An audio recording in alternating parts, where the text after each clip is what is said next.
Hello, everybody. Welcome to the Buckeye Weekly Podcast. I am Tony Gerdeman here, as always, with Tom Orr and also with Kevin Noon for the first ever Buckeye Weekly following a Michigan win over Ohio State. 42-27. Wolverines dominate the line of scrimmage, set the tone early, and just annihilate the Ohio State defensive line all game long. Tom, how's it going? Well, Tony, I have great news. The stat about the team that runs for more yards per carry lives another year. The Ohio State win streak is dead, but man, long live the team that runs the ball better, wins the game every year stat. Kevin, Hi. thoughts? Yeah, it was something. I mean, at some points, I felt like I was watching a little bit of that Oregon game, and then Michigan punches one more in just because Ohio State needed to let them score to have an opportunity to score the touchdown and maybe get the onside kick. And it never came down to a point of Ohio State needing to get that 2 point conversion because they never were able to get close enough. They were never able. I mean, especially in the second half, they weren't able to get the service break. So there you are. Michigan, 297 yards rushing on 41 carries, 7.2 yards per attempt. That number is the actual number, and it is also sack adjusted. Oh, there were no sacks, so there's nothing to adjust. 297 yards rushing. I'm going to assume that's the best in a long time since maybe 1995, maybe 2011 ish with Denard Robinson. Just a complete annihilation against Ohio State's defense that they just it feels like Michigan just kept outnumbering them. Ohio State would stay with Marcus Williamson instead of Craig Young, and then Michigan would just keep running the ball. And 41 rushes to 20 passes for Michigan. It feels like this is another instance of Ohio State's defensive scheming just being taken advantage of by the opponent. And I think the first half, Ohio State played about as bad as they could, and Michigan played about as well as they could. Second half, Michigan just kept playing really well. Ohio State played better, but it didn't matter, Tom. They we talked before the game about how Michigan was going to come out and be the more physical team, take it to Ohio State, take it to Ohio State, take it to Ohio State. They did, and they walk away with a 2 touchdown win. Yeah, I mean that was a surprise to me because the Ohio State defensive line has held up great in the run game. Basically, since the Oregon game, they had held pretty much everyone that they'd played in check. I don't know that anyone other than maybe Purdue had been over 4 yards a carry since the Oregon game. So to see Michigan, who has no significant downfield passing threat, be able to do that, like the game plan for Ohio State had to be stop the run and make Cade McNamara beat you. And Ohio State was just not able to do that the whole game. It was crazy. They just from the first drive of the game, they just got pushed around up front and pushed around up front and pushed around up front. And the linebackers were just constantly overrunning plays and bad run fits. It was just the whole game was just Ohio State players just I can't even count how many times there were Ohio State players who would like overrun and then you see them like trying to stop and look over their shoulder. Like there was one where Marcus Williamson at one point, there was a ball up the left sideline and there was a run and Marcus Williamson was just like completely lost on where the ball is. There were a couple where Cody Simon did that at least once or twice. I think Steel Chambers had one or two of those. It was just constantly just baffled as to where the ball was. And to see the Ohio State defensive line get pushed around like that was shocking. I mean, shocking to me based on what we had seen the previous 10 games or so. And now, boy, the Rose Bowl is the likely consolation prize. I am not sure if Ohio State wants that smoke from Utah because if the defensive line plays like that, that is going to be a bad, bad, bad day for Ohio State if they have to play Utah, who's just going to be just as physical as Michigan was. Wouldn't Michigan have to win or lose? Like they're not going to take Michigan a would have to, Michigan. If Michigan loses, if Michigan wins the Big Ten right? championship game, they're going to the playoff. Ohio State is almost certainly going to be ahead of I'm not convinced this team Wisconsin. beats Wisconsin. Like Wisconsin's defense Well, clearly better than Ohio State's.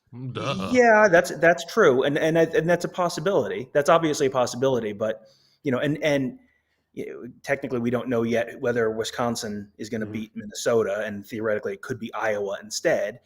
But I mean, I'm just kind of like playing the odds here, and we'll see how Michigan responds to this, because I think Michigan's going to want to celebrate this one for about 360 days, and they'd better turn the page to Wisconsin pretty quickly, because the Wisconsin team they're facing in Indianapolis, if that who it is going to be substantially better than the one they faced in Madison earlier in the year.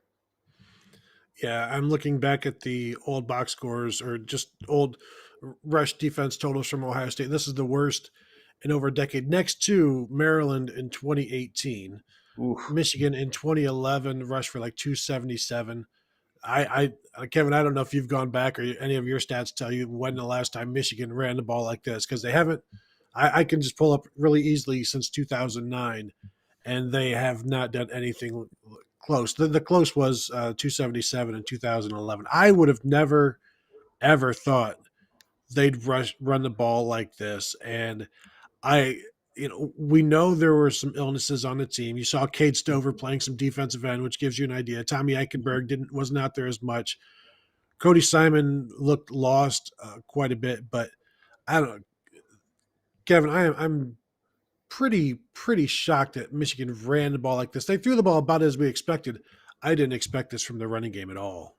No, and you're right. I mean, I only went back through 2010 on my spreadsheet, and also have the 277 in the 2011 season on 50 carries. But even with that was only for 2 touchdowns. I mean, they've not rushed for more than 2 touchdowns against Ohio State in the last 10 meetings.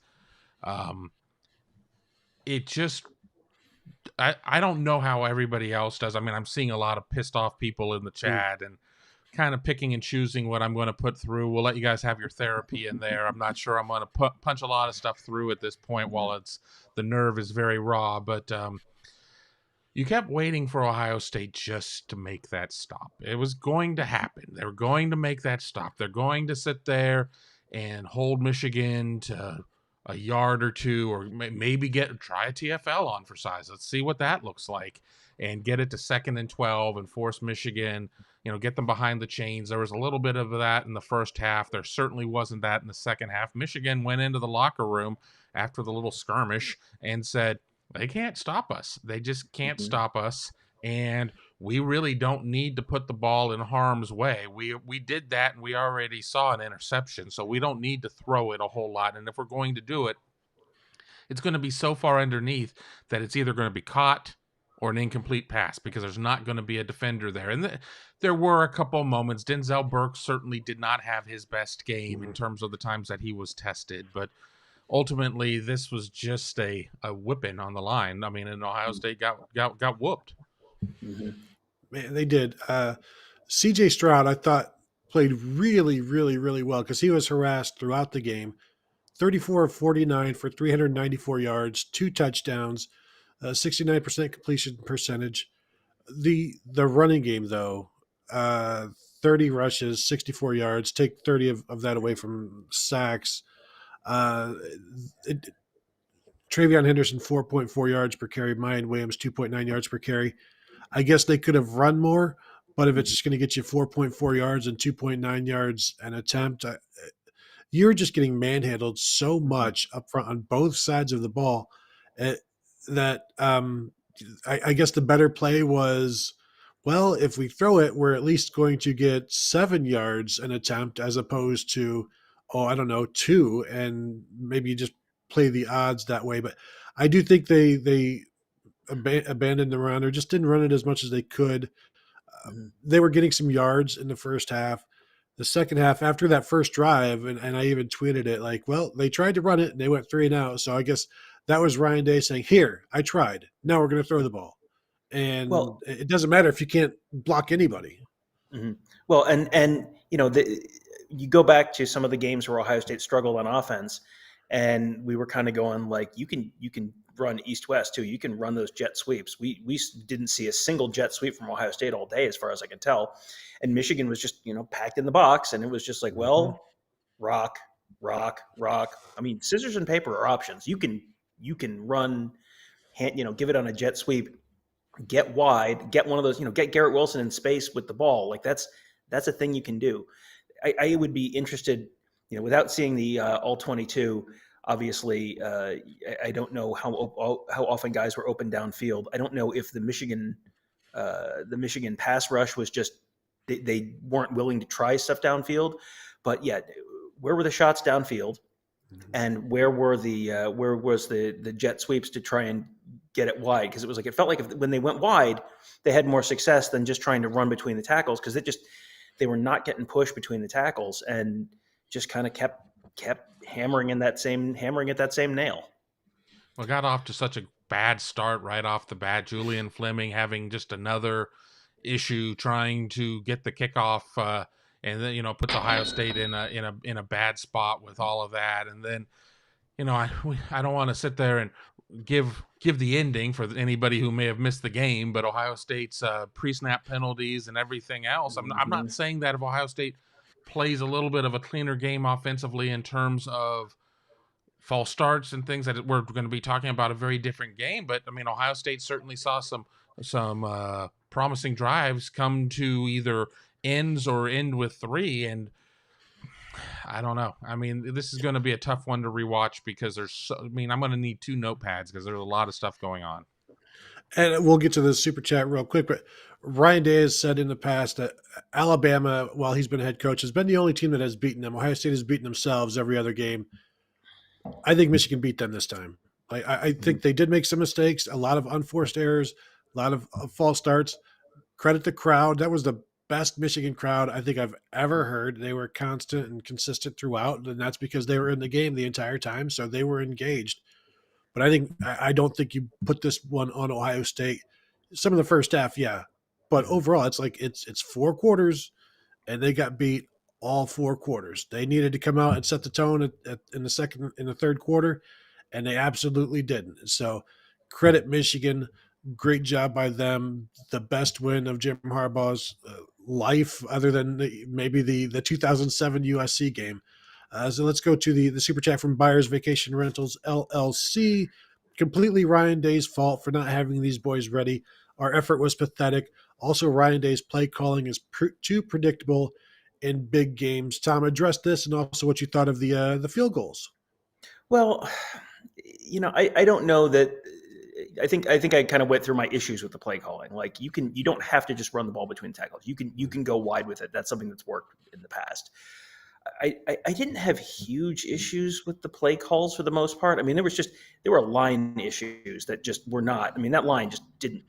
If your offensive line gets whipped, there's not much you can do about it. Like that's and also, I mean, of the 3 units, I don't know that the offense is the number one thing that I'd put this game on. I mean, the defense has to get a stop at some point. I mean, you cannot just constantly give up. Here's Michigan's second half possessions.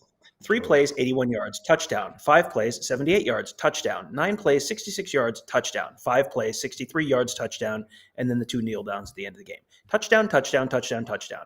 Ohio State in the second half, 3 plays, 6 yards, punt. 5 plays, 15 yards, punt. 17 plays, 82 yards, touchdown. 13 plays, 75 yards, touchdown. I mean, they had touchdowns 3 touchdowns and a field goal in the span of 4 possessions, kind of from the second quarter until basically the middle of the fourth quarter. The offense wasn't great, but I mean, this game's on the defense, and I have issues. I have issues with some of Ryan Day's strategic decisions at some point, but I mean, honestly, you look at what he did after the Oregon game. Made some very difficult but necessary changes. Those are very difficult changes to make in the middle of the season. He showed he was willing to do it. I'm going to be real interested to see what kind of changes he makes now, because you go back and you look at the linebacker play this year has not been good.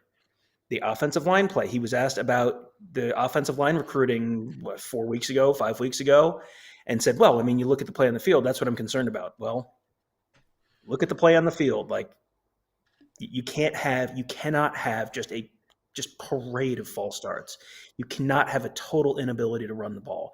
You cannot have 4 sacks from Michigan's 2 defensive ends. I mean, go back to what we said. What were going to be the keys to the game? Can they protect C.J. Stroud? Number 1, the answer was no. And number 2, who's going to be able to run the ball better, control the line of scrimmage?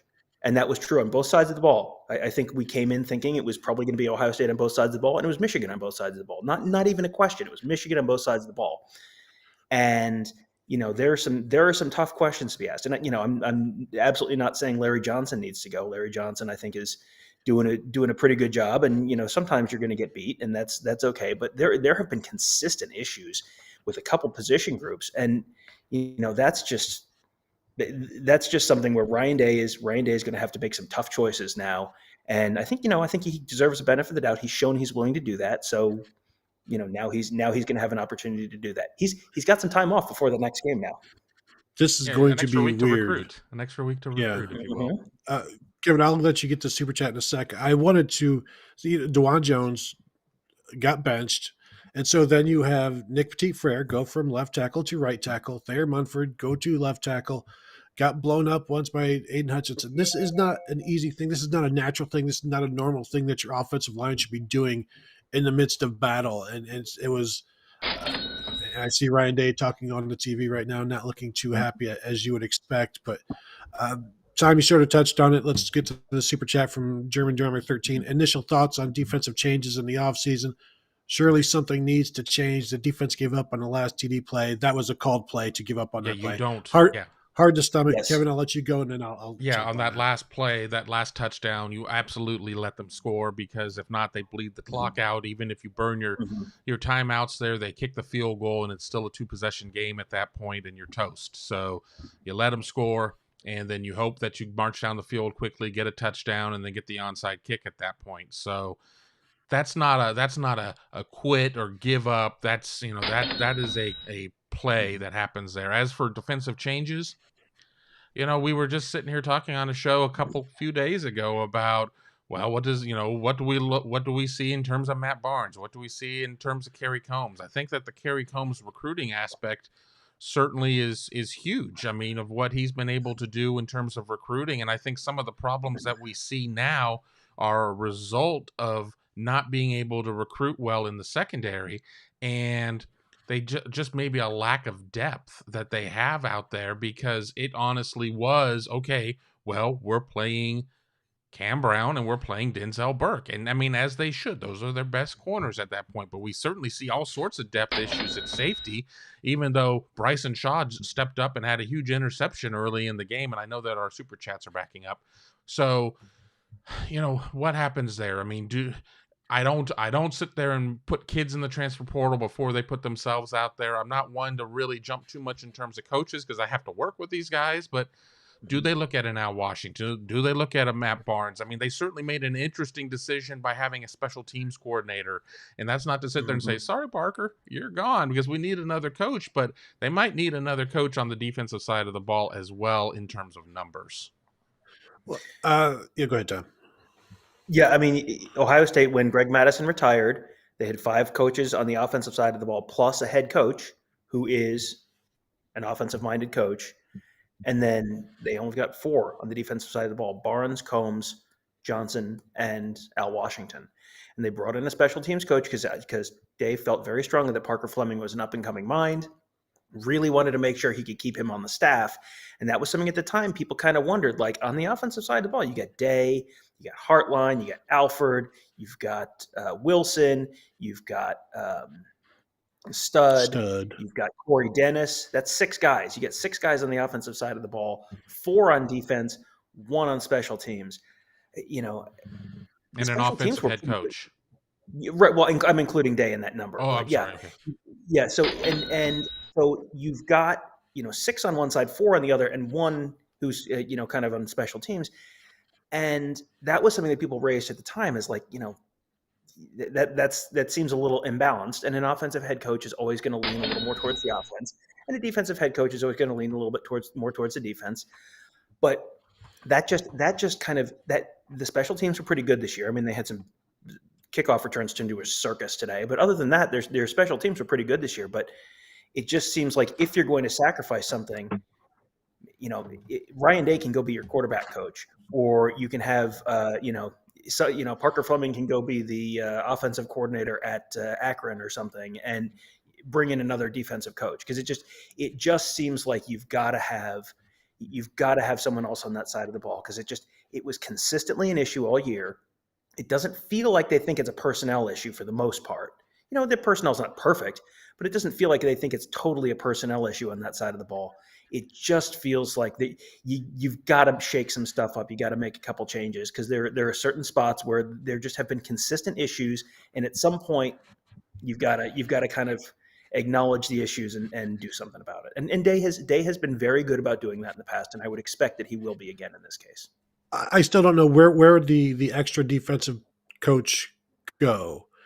Is it the defensive line? Because then clearly I think everybody agrees Larry Johnson has been doing well, but the defensive line is not. I mean, it I was think you not have good today. two in the back. You either have a straight DC who's positionless, or you have a corners and a safeties or something. But I like the idea of having the positionless defensive coordinator who, they're all going to have their strength. I mean, this is kind of what I do. This is, I came up as a DB's coach. I came by as a linebackers coach. I don't think that there's any reason to break up D line. I mean, unless it's a situation of going and having the coach in waiting for when Larry does retire at some point, because I'm not speaking anything into existence there. We all get older. So, I mean, Larry's not going to be at Ohio State forever. He is going to enjoy his golden years at some point. So, maybe you bring in somebody there in terms of one of those positions. But, that's kind of where I think I would stash him. I think obviously there need to be some changes. And this is the Oregon game was a wake-up call. This has to be a wake-up call as well because it shouldn't be this difficult. You shouldn't look this bad against an offense that's just trying to run the ball against you, and if they have to, they'll throw it a little bit. But Cade McNamara made some nice throws as well. He hit on a couple of downfield shots that he absolutely needed to, and that was big in the first half to get momentum going. Super chat here from Friday Anyakuru. Just here to see you three eat crow after those predictions. Laughing smiley face, laughing smiley face, laughing smiley face, laughing smiley face, laughing smiley face. Crow is fine. Just got to have a little ketchup. I think we all know that. But yes, because who didn't predict Michigan by 15 points in this one, rushing for 300 yards? Why you couldn't cross the street without running into 6 predictions like that this week. And so, yeah, we picked Ohio State. So did a bunch of other people. It's not like we're trying to make excuses or whatever. We have told you that Michigan just beat the crap out of Ohio State and took the game from them. And you saw Ohio State. I'm just watching some highlights now. The Cam Brown thing, Buckeyes losing their composure quite a bit and getting angry at just the entire situation as it was. And I'm looking at Bryson Shaw now, had that interception. Michigan scores 6 touchdowns, and Ohio State gets another interception at like the 5. Like, how does Michigan get into the red zone 7 times against you? That's not. I think there's personnel issues, there's scheme issues, there's coaching issues. Like Ryan Day says, it's usually one of 3, and sometimes it's all 3. It's all 3. The defensive ends, look at the numbers. No, it's not all about sacks, but a lot of it is. And where are they? Tyreek Smith was every defensive end gets held. Aiden Hutchinson gets held. David Ojabo, that one hold that they called on Nick Petit-Frere was pretty weak on the touchdown run by DJ Stroud, but the Buckeyes scored on that. But they scored shortly thereafter. I mean, they lost a little clock time, which didn't end up mattering on that. But Super chat from Choctaw, Montana 808. Ryan Day needs to be blamed as well. He is an OC, not he is an offensive coordinator, not a head coach. I'll disagree with that. In terms of the offensive coordinator, he's not a head coach. He is definitely a head coach. And if the Bears came calling right now, maybe there'd be some Ohio State fans who'd be like, good, go. I'm done with you. But it would not be good for Ohio State. I can just tell you that. And so, he's a great play caller. And again, they put up nearly 500 yards against Michigan defense that doesn't generally allow that to happen. But it's like Ryan Day is not in the trenches. And that's where this game was won on both sides of the ball. And so it's a complete team blame-a-thon if you want. Like, I'm not just going to put this on Ryan Day, but he's the first Ohio State head coach to lose to Michigan since Luke Fickell which now he understands. Not that he didn't know before, but now I think people are reminded, oh, this is what that feels like. And he's experiencing what it feels like for the first time in a position that nobody else here can even imagine. And so I'm sure it's a little bit more real. It's going to be raw for a while. And it's something that the team won't forget. We'll see how they respond. Tom, I saw you tweet about, yeah, and now Ohio State's consolation is playing Utah in the Rose Bowl. And I could not think of a game that Ohio State probably wants less and is less interested in playing than the Rose Bowl, which is fine, obviously, against Utah. It's like maybe if it was USC or UCLA or Oregon again, they could get up for it. But against Utah, that's going to be like, I'm opting out and I'm a freshman. Yeah, it just that is it's not a big name team, but it's a team that always plays well in bowl games, and just based on what we saw today, is not a great matchup for Ohio State because they're going to be solid fundamentally. They're going to hammer you in the trenches on both sides of the ball. Yeah, that just seems like that is one of the worst possible matchups for Ohio State right now, based on the game that we saw today. So yeah, that's a concern. I mean, there's a lot of people in the comments saying we're not calling out Ryan Day for his play calling. I'm just going to read you these stats. Yards per play, average yards per play, Michigan 8. Average yards per completion, 13.6. Average yards per rush, 7.2.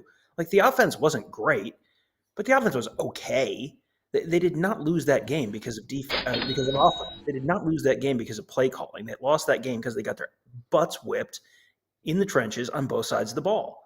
And the play calling wasn't ideal. And I mean, you can look at the play calling the way you can look at the officiating. And it's like, sure, if you want to point to certain calls, it's like, well, there should have been a pass interference on Garrett Wilson in the end zone. There should have been, there were some times when Ohio State got held on the Michigan run. It's like, yeah, okay, that's not why they lost. There were a bunch of times. I mean, the one hold that they called on Nick Petit-Frere was about the 18th most egregious hold by Ohio State all day, and about the 18th most egregious hold compared to what Michigan did. Like, that was a weird call in that moment because I think he just slipped on the turf. But it's like that's the one you're going to call. It didn't end up mattering, like you said. The point is, it's not because of the officials. It's not because of the play calling. Like, I had issues with Ryan Day's 2-point conversion strategy too. It's not because of that. It's because they got their butts whipped in the trenches on both sides of the ball. That's why they lost. That's it. I'll jump in. I didn't like the play calling. I think it was the last drive of the first half where they went run, run, run.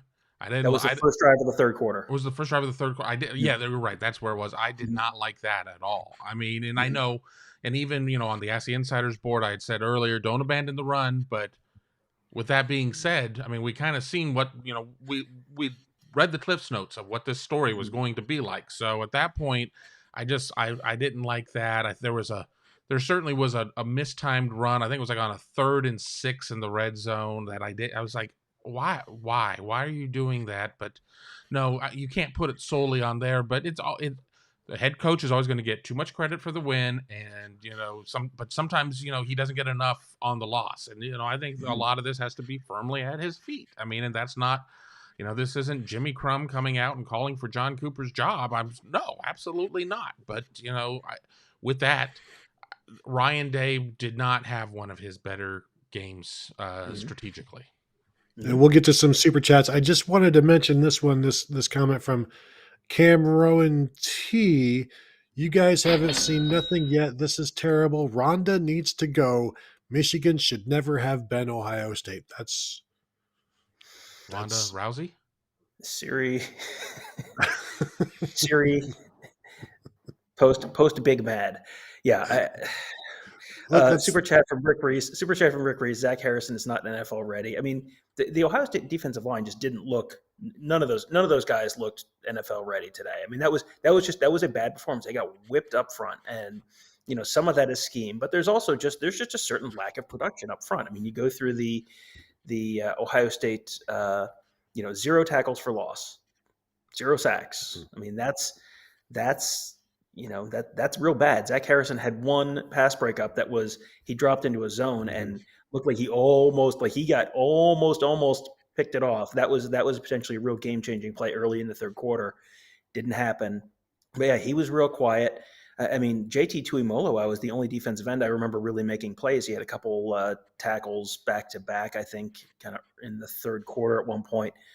But yeah, other than that, it was a real quiet day for the Ohio State defensive line, and that's an issue. If a team is going to try and mash it in your face, and that was we talked on the pregame show about Bill Green's report about Michigan's game plan was Michigan was going to run it at Ohio State because Michigan thought Ohio State was soft, and they were going to hit them and they were going to just mash their faces, and that was what they did, and it worked. Ohio State didn't respond the way you'd expect a championship caliber team to do it. Yeah, the no tackles for loss is amazing. And it's damning as well. Super chat from Spicy Leonardo II. Is Ryan Day going to grow a pair and pay someone big bucks to be an elite defensive coordinator? Feels like we are settling for mediocrity while LSU, Bama, and even Michigan pay out for good defense. I feel like the money will be there if Ohio State wants to spend it. Who do you go and get is another I know people are always like Bama, Bama, Bama, but like their defensive coordinators come and go, and Yeah. some are former coaches, others are you guys you didn't even know and aren't working at big jobs right now either. It's not Nick Saban is not this perfect. He hires everybody great. LSU's defensive coordinator can anybody out there tell me who that is right now? And it's no longer Dave Aranda, so we know that now. Maybe make a call to Mike McDonald. Who's to say? But this was the first time where I felt like that this is going to be a significant change defensively, and I don't know if I felt like that before. We've done the over under on what was like 1.5 coaching changes on defense in the past, and maybe I went over then. Now it feels like I could see anybody leaving at this point, like even Larry Johnson. Yeah, I mean, I don't think Larry Johnson goes, but pretty much anyone else there. I think you looked at what happened after the Oregon game and the change of the defense. I thought right up until middle of the third quarter today, I thought maybe they could keep things together and continue to have Matt Barnes call the defense and continue to have Kerry Combs do his role, and I think you're going to have to bring someone else in. And, the name that immediately jumps to mind, of course, is Marcus Freeman, the Notre Dame defensive coordinator, former Ohio State linebacker. But, he is, Brian Kelly at one point named him as the head coach in waiting at Notre Dame. I think that was more of an unofficial thing and not really, but, he's been talked about the head coach in waiting in Cincinnati. Can you throw $2 million at Marcus Freeman and say, hey, come on down? This Notre Dame has been pretty good on defense this year. But yeah, I think you're going to have to bring in someone else to call the defense because it just and we'll see. I'm going to be very interested to talk to Ross Fulton this week on the Morning Scoop and just see what his thoughts are on the whys. It just how much of that was the linebackers just being out of position? How much was that just what are you going to do if you're getting whooped on the line of scrimmage like they did? But that's.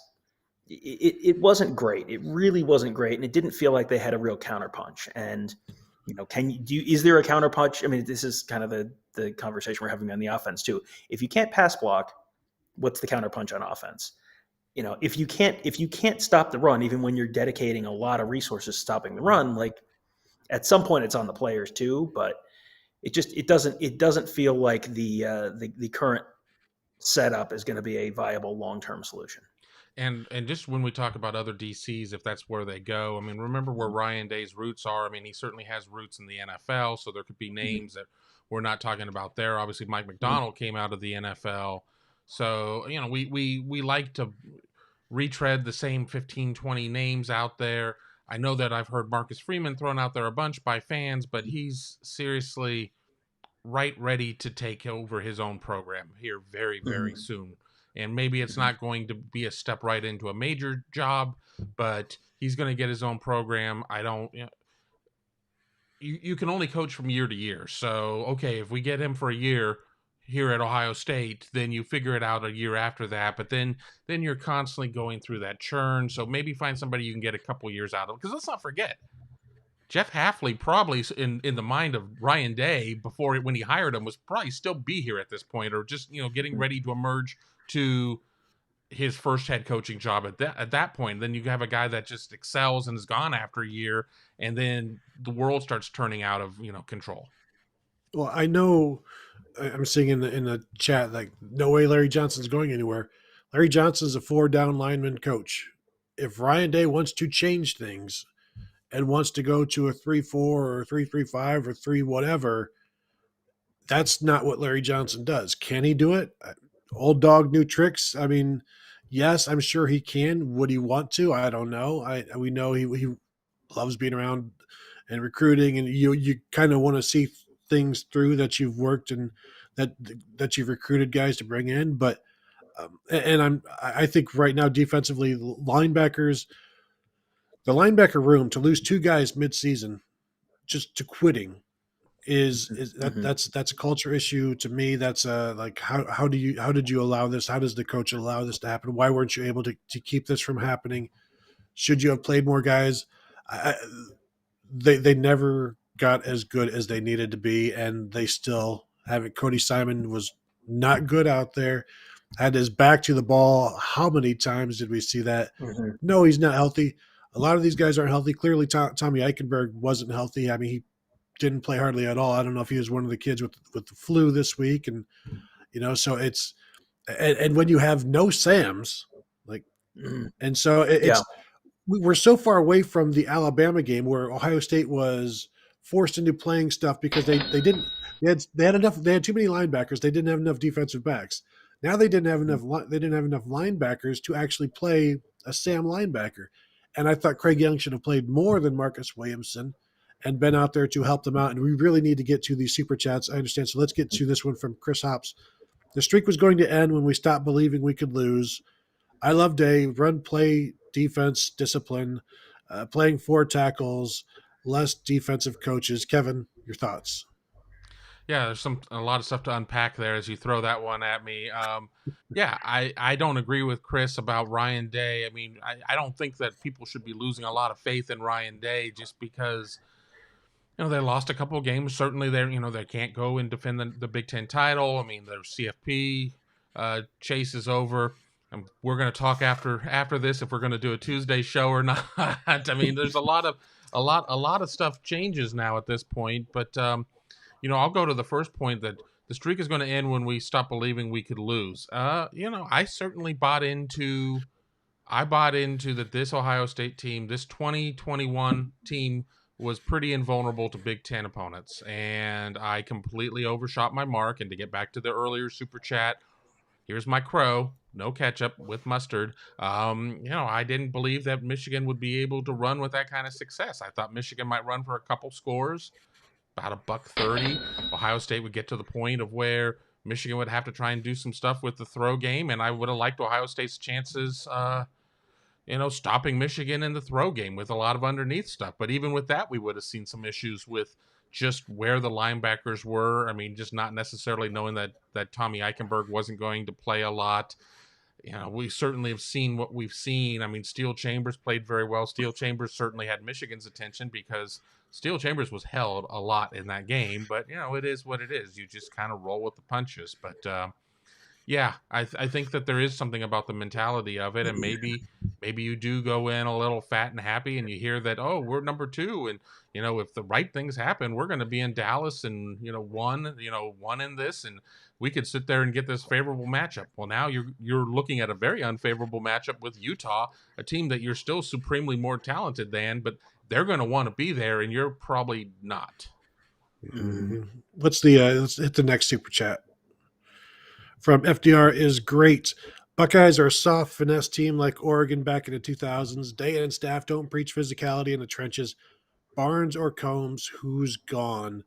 I was going to argue that the Buckeyes are a soft finesse team like Oregon, but then he said back in the 2000s because this year Oregon was much more physical than Ohio State.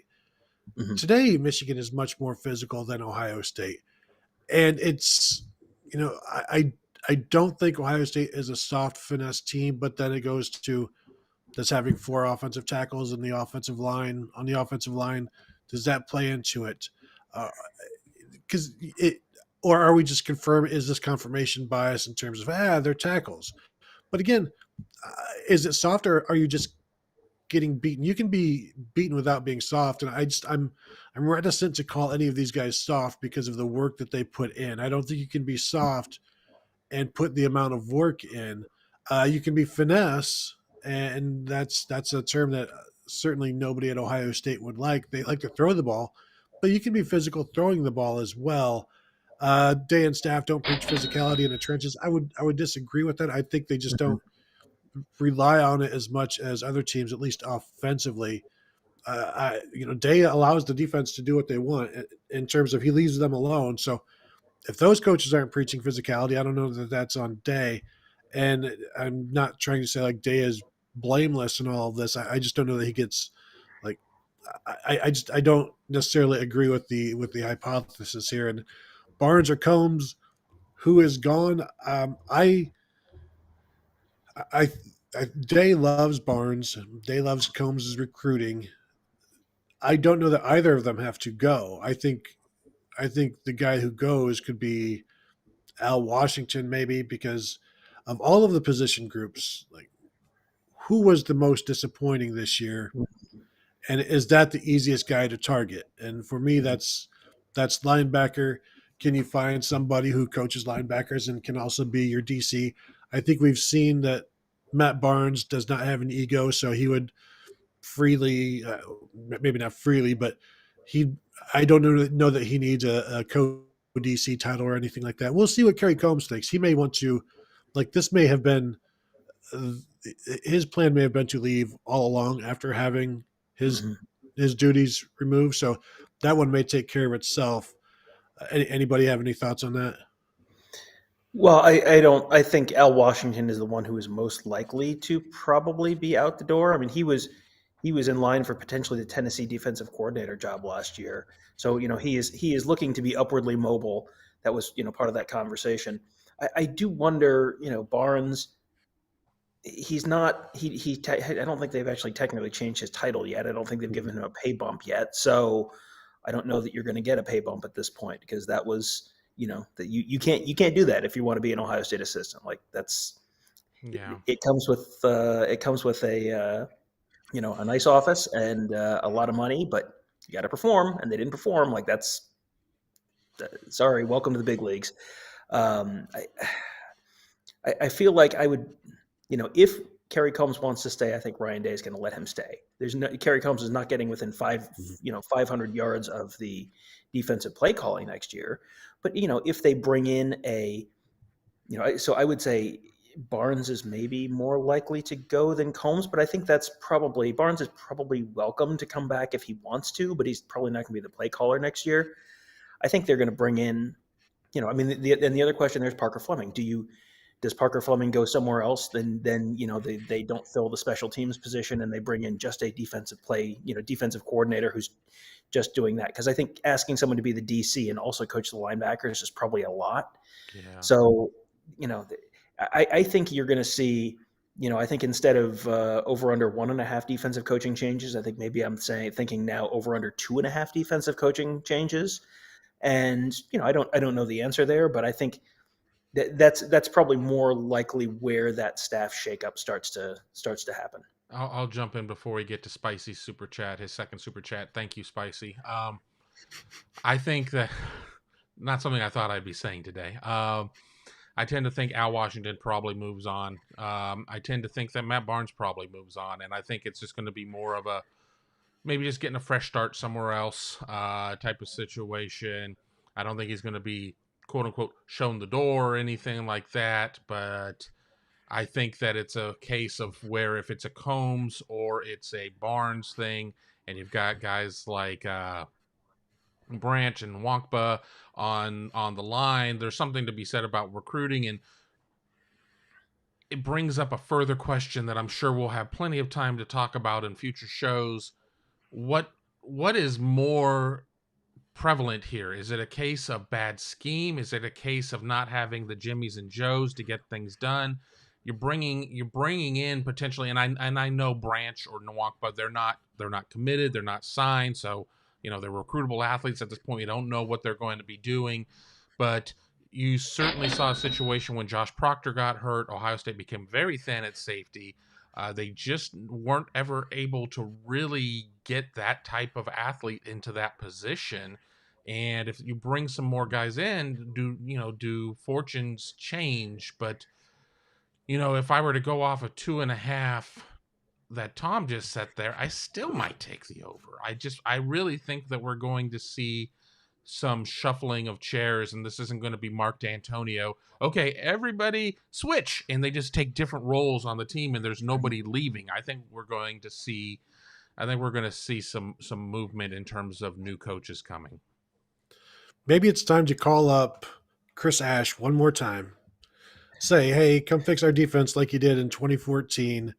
The interesting thing for me is when you go and try to get a defensive coordinator, it's almost like when an AD goes and gets a head coach. You've got Rain. Who do you want to hire? Who do you want on your staff? You go and get a defensive coordinator. You're going to pay him $1.5 or $2 million. He's going to want to, he may want his own linebacker coach. He may want his own secondary coach. He may not want a special teams coach. And you may want even to have though more input on what the scheme is. I mean, and that's the thing is that he's going to, you look at Ryan Day, and he's like, come hell or high water, we're running single high. And Kerry Combs wasn't a single high guy. So I think that it's important for Ohio State to realize that just because they don't like facing something doesn't mean that that's the reason why you do that. So I think that it was a valuable learning lesson for Ryan Day over the course of the season. And that's not to try and explain away that, the two disappointing losses, everything falling off of the table that was there. I'd much rather them have to learn the lesson in the off season with some rings and things like that and a bunch of happy fans. But yeah, exactly. There's a lot there. So, I mean, and Chris Ash is at Jacksonville as the safeties coach. Does Urban sit there and say, you need him more than I do? Hey, well, John Harbaugh did that with Jim Harbaugh. Yeah, changing from a single high Ash is big on quarters, and that's a substantial, that's a decent change from what Day preaches. Now, will Day look at this and go, okay, I need to keep my dirty hands off of the defense and just worry about the side of the ball that I sort of specialize on? Because that, very clearly they played single high, which, cover one, cover three at the beginning of the year. After they made the switch over from Combs to Barnes calling the defense, they mixed in more cover two, especially a lot more cover four. So, they did that in the middle of the season. That's still a hard thing to do in the middle of the season. That is asking a lot to be changing that kind of on the fly in the middle of the season. But you do need to have a deep philosophical conversation at this point about what do you want this defense to be. And, there's a lot of I've seen a lot of people in the comments talking about, how, they need to get rid of the bullet and they need to switch back to, a 4-3. And, what Michigan does is not what everyone else does. Ryan Day built this defense to stop what Alabama was doing, what Clemson has been doing. That's what Ryan Day is. Michigan is sort of zagging while everyone else is zigging in a lot of ways. And, so you're building your defense to stop the teams you're potentially going to find in the playoffs. It was very telling to me this year when we went in over, at summer camp into the indoor facility. They had redecorated. And the banners that were hanging inside there, they have the Big Ten championship banners from all the different years, but they have two banners from postseason games. There's not a banner for beating Michigan, big photo trophy banner. There's not a banner for beating Michigan. There's not a banner for beating Oregon in the national championship game. The two banners in there were the Sugar Bowl against Clemson, beating them in the Sugar Bowl earlier this year, and beating Alabama in the Sugar Bowl in 2015. Those are the two banners, because that's who Ohio State is competing against, in the sort of big picture. And yes, Michigan won today, and that is absolutely true. And yes, 100%, yep. For the last decade, Ohio State and Michigan have not been in the same area code in a lot of these years. And so Ohio State has shifted their focus to beating Alabama, beating Clemson, doing the things you need to do to win a national championship. Michigan has their focus set on beating Ohio State. Well, they just did it. That's what happened. And, there's lots of comments in here about, this is, back to the 90s. Like, well, I remember very clearly Larry Foote on the field after 2003 saying, all right, everything's back to how it was. And then they beat Ohio State once in the next 17 years. So, it's probably a little early to proclaim this a sea change once and for all, but that is where some of the Ohio State philosophy on the defensive side of the ball comes from, is stopping some of those teams. And, so it's not always going to work exactly for Michigan. They've typically been good enough that it hasn't mattered. Today it mattered. So that's sort of my long answer on some of the defensive philosophy stuff that's been asked about in the comments. Well, also, and I'll jump in real quick. Let's not forget, why are they playing nickel? For one, Michigan was playing a lot of 3 wide receivers, so you've got to cover that slot. Also, Dallas Gant quit. Kayvon Pope quit. Mm-hmm. Mitchell Melton injured, lost for the season. Palaie Naoteote did not play. He's hurt the last 2 weeks. Those are 4 linebackers that could have been playing in a number of spots, including in a 4-3, having a Sam linebacker in there. And those are, I don't know about Melton, but the other 3 have all had experience playing Sam in this Ohio State defense. Those 3 guys are gone. Craig Young played Sam in last year's Ohio State defense, which is not this year's Ohio State defense.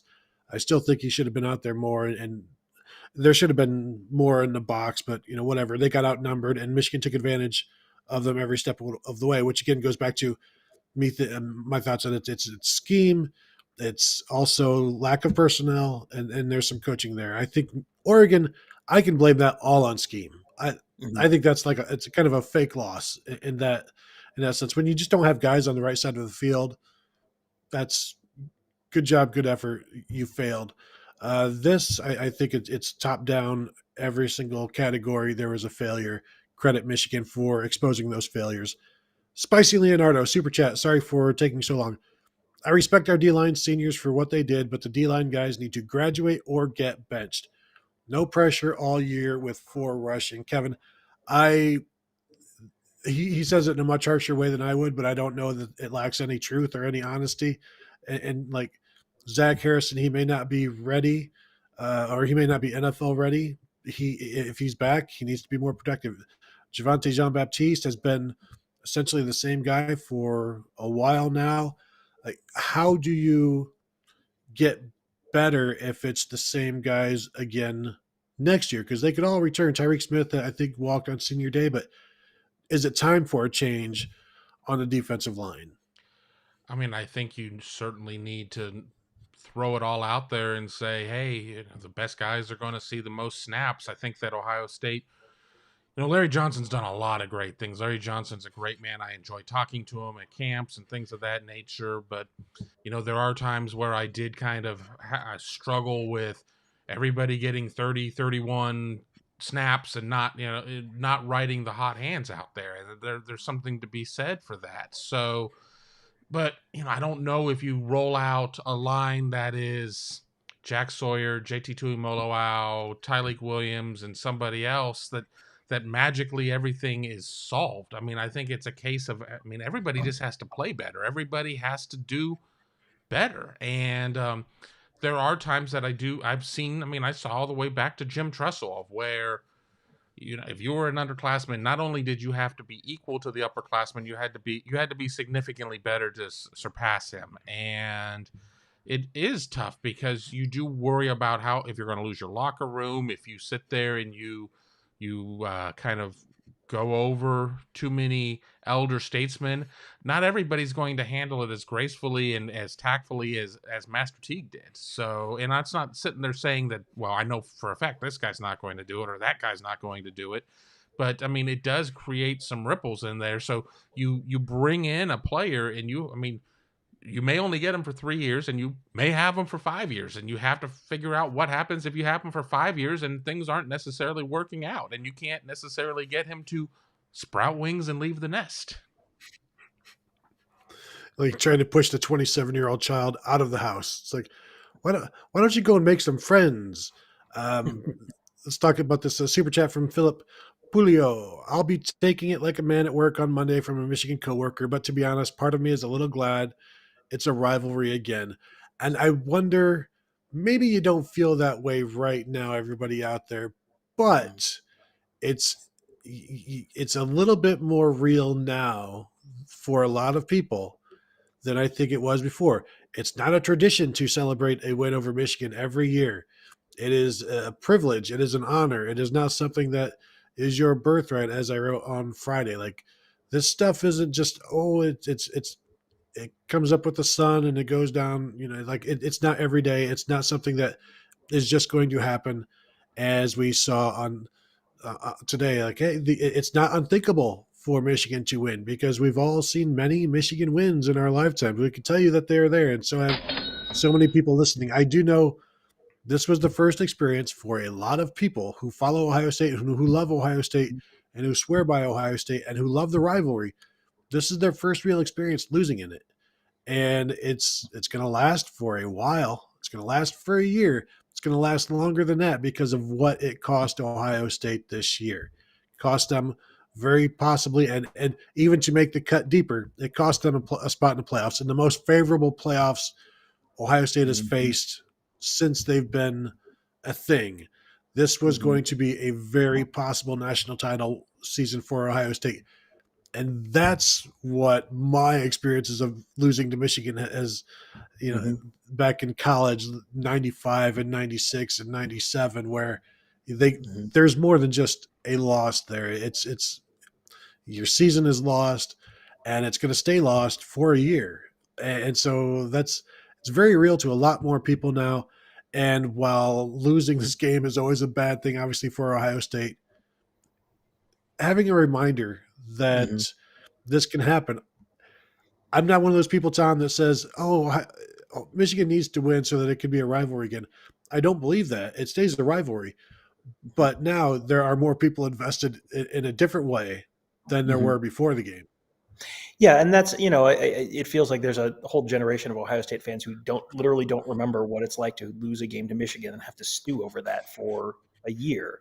And I mean, the last time it happened, Michigan won, and then the following Tuesday, Urban Meyer was standing in a podium in Columbus, and I think even Michigan fans were like, "Oh, well, that was a fun 48 hours."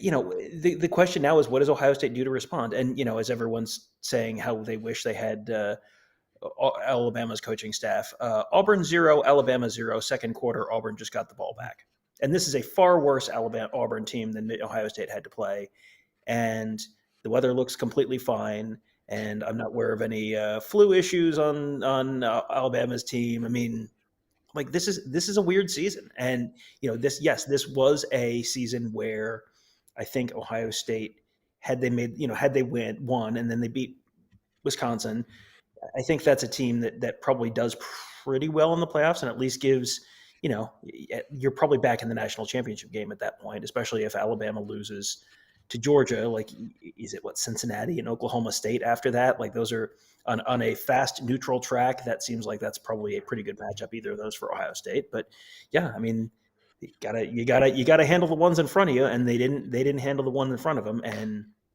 lots of people want to blame the weather or the flu or the officiating, but I mean, the bottom line is they got whooped in the trenches. And if you get whooped in the trenches, you don't win the Ohio State Michigan game. That's it. There is a reason I brought that stat up 100 times this week. It is just that simple every year. If you don't win the battle in the trenches, if you don't run the ball better than the other team does, you don't win the game. That's it. I would also like to throw another thing in there. I think some of the refs had the flu as well. So it was refs, flu, law of averages, ref flu, like everything was going against Ohio State in this one. And it finally came back to get the Buckeyes. Super chat from Jordan Kapler. Tony Boney Gerdeman, new defensive coordinator, a lot of promise. I would agree with that. I would do it for $1.35 million. And I would then bring in Chris Ash to be my assistant to the regional manager, and then I could just let him run the office, so to speak, and bring back the quarters. Ohio State has run some cover 2, cover 4. Quarters is not, it's similar to that, so they can figure it out. You've got that hybrid safety Viper linebacker thing. It's not all that different than Darren Lee as that walkout linebacker. I saw Tom, you mentioned something about going to people in the chat talking about just do what Michigan does and get rid of the bullet. They have the bullet because that's what Michigan did Mhm. under Don Yeah, Brown. So yeah. I don't know if you want to just continue following what Michigan does. I do think there's some. Is there some smarts to going with an NFL style defense like Michigan has done with an NFL coach, even though you're going to be facing college offenses, or do you go with the defense that you're facing college offenses, but college offenses are more accustomed to seeing what you do. But I think it still comes down to what did you do in the trenches? And that's Hmm. still that will make your scheme so much better. Win in the trenches, Ohio State did, Michigan did. Doesn't matter what they're doing behind those four guys or those three guys on the defensive line because they were winning. Super chat from Jake. Uh, Kevin, I'll let you take this one. Been listening to you guys all season, acting like Michigan had no chance in hell to beat Ohio State. I'm going to enjoy this stream. Sorry, Kevin. I did not read it before I assigned it to You you. didn't read it. Well, Penguins suck, so take that, Jake. I mean, but you know what? It's whatever. Yeah, I already said I was going to eat my crow. I undersold Michigan. I oversold Ohio State. Certainly didn't think Ohio State would have 0 sacks and 0 TFLs and not have any creativity in running the ball and certain things there. But at the end of the day, repeat with me. Michigan won in the trenches. Michigan was the Hmm. better team today. Michigan whipped Ohio State in the trenches and won the game. So there you go. And, you know, if you want to sit there and spend the next, we've already been here 61 minutes. If you want to spend the next 59 minutes with us and watch this, then great. I mean, sun will come up tomorrow. It's all going to be fine. I'm going to go find something to eat after this, maybe have a beer, and I'll worry about my rewatch of the game tomorrow. Yeah, have fun with Wisconsin, Jake. State Farm. Super chat from Jordan Kapler. Would you guys say this was the worst time to be without EA? Pala EA now Teote. I, I don't even say that because I don't know that they would have played him. They would have just Hmm. continued to play Marcus Williamson instead and gone with the 5 defensive backs. Because if they wanted to go with a heavier look, they could have just stuck with Craig Young. And if they'd gone heavier, then they would have just Michigan would have thrown the ball more to their advantages, and maybe that would have been a better shot. You'll take 7 yards per pass attempt more so than you would 7 yards per rush, as Michigan was doing. So maybe forcing them to throw it, giving them a little numbers advantage, and just say, go complete the passes. Just Hmm. continue to complete the passes all day long. Maybe, clearly that would have been a better idea since this one didn't work. So anything other than this idea that we saw today would have been better than the one we saw today. But I don't know that it would have. I don't know that he would have played more, even though he should have, because like they didn't use it. And I'm just looking at the highlights of Penn State and Michigan State with the Penn State white uniforms against the white field of Spartan Stadium, and there's like an invisibility cloak that the Penn State Nittany Lions are wearing that is helping them to remain tied. Actually, just Hmm. take the get tied there 14-14. Hmm. Hmm. Super chat from Chris Rusk. Yeah, Tom, you got something? No, I was going to address the super chat here, so you Sure. read it and I'll address it. Super chat from Chris Ruskin. This team is an absolute joke. It blew out a bunch of bad teams and lost the games that mattered. Completely shameful, Tom. So here's how this gets defined. The games that matter are the games you lost. Did the Penn State game matter? Did the Michigan State game matter?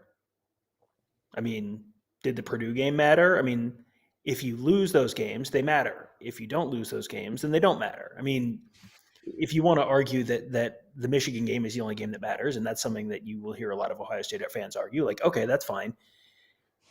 I think it's ridiculous to suggest that the Oregon game mattered more than the Penn State game, or the Oregon game mattered more than the Michigan State game. Like they won plenty of big games this year. They just didn't win all of their games. They went 10-2 this year.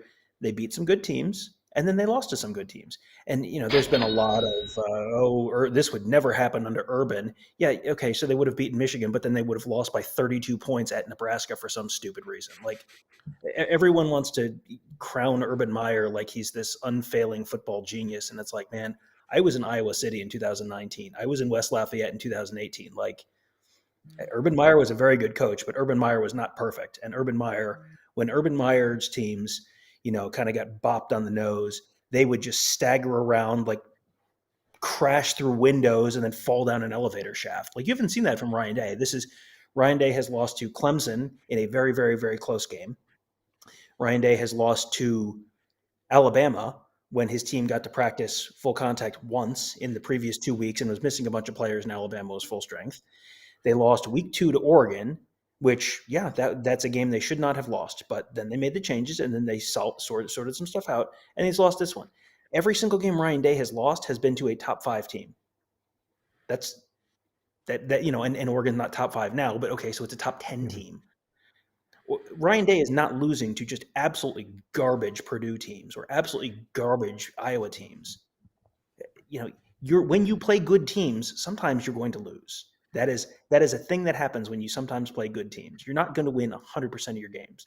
You know who else sometimes loses to good teams? Nick Saban, Dabo Swinney. No, they don't.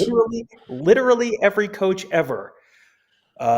Nick Saban right now, about still playing a scoreless game, less than 10 minutes left in the second quarter against Auburn. Like, sometimes weird stuff happens in rivalry games, especially on the road. I mean, this is a thing that happens. So you've got to. Stephen Short wants to know, what's Bo Pelini doing these days. You don't. Oh, want to come know. on. I don't know the answer there, but the answer is you don't want to know. It's just this is a very young Ohio State team, and they ran into an opponent that physically beat them. That it happens. That is a thing that happens sometimes. You are not going to go 100-0 over the span of 100 games. And everyone who wants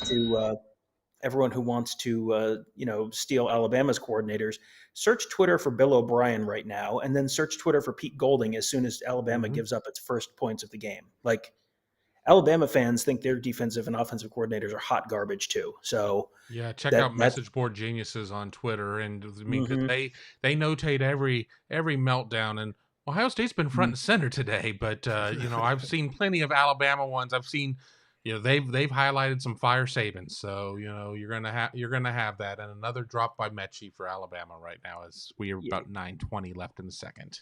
Yeah, someone asked, how many national championships does Saban have? Like, I'm saying Nick Saban is a great coach. Nick Saban has 7 national championships. I'm not saying Nick Saban's not a great coach. I'm saying Nick Saban is not undefeated in his career. Sometimes you lose football games. That is a thing that happens when you play football. You saying Nick Saban can't hit a curveball? I'm saying, look, Our Lord and Savior needs to fire him, hire Deion Sanders to coach Alabama next season. Roll Tide. Coach Prime. Before I get to the super chat, I want to touch on Jeffrey Russell Jr.'s comment. We got our butts beat, boys. No other way to say it. That's what we've been. That's how we started the show. That's how the middle of the show has gone, and that's how the show will end as well. Not when we do eventually end it. That is what happened, and we just can't keep repeating that for 2 hours, saying, they just got beat today. It's like, yes, we know they did. Like they definitely Bart did. Simpson on the chalkboard.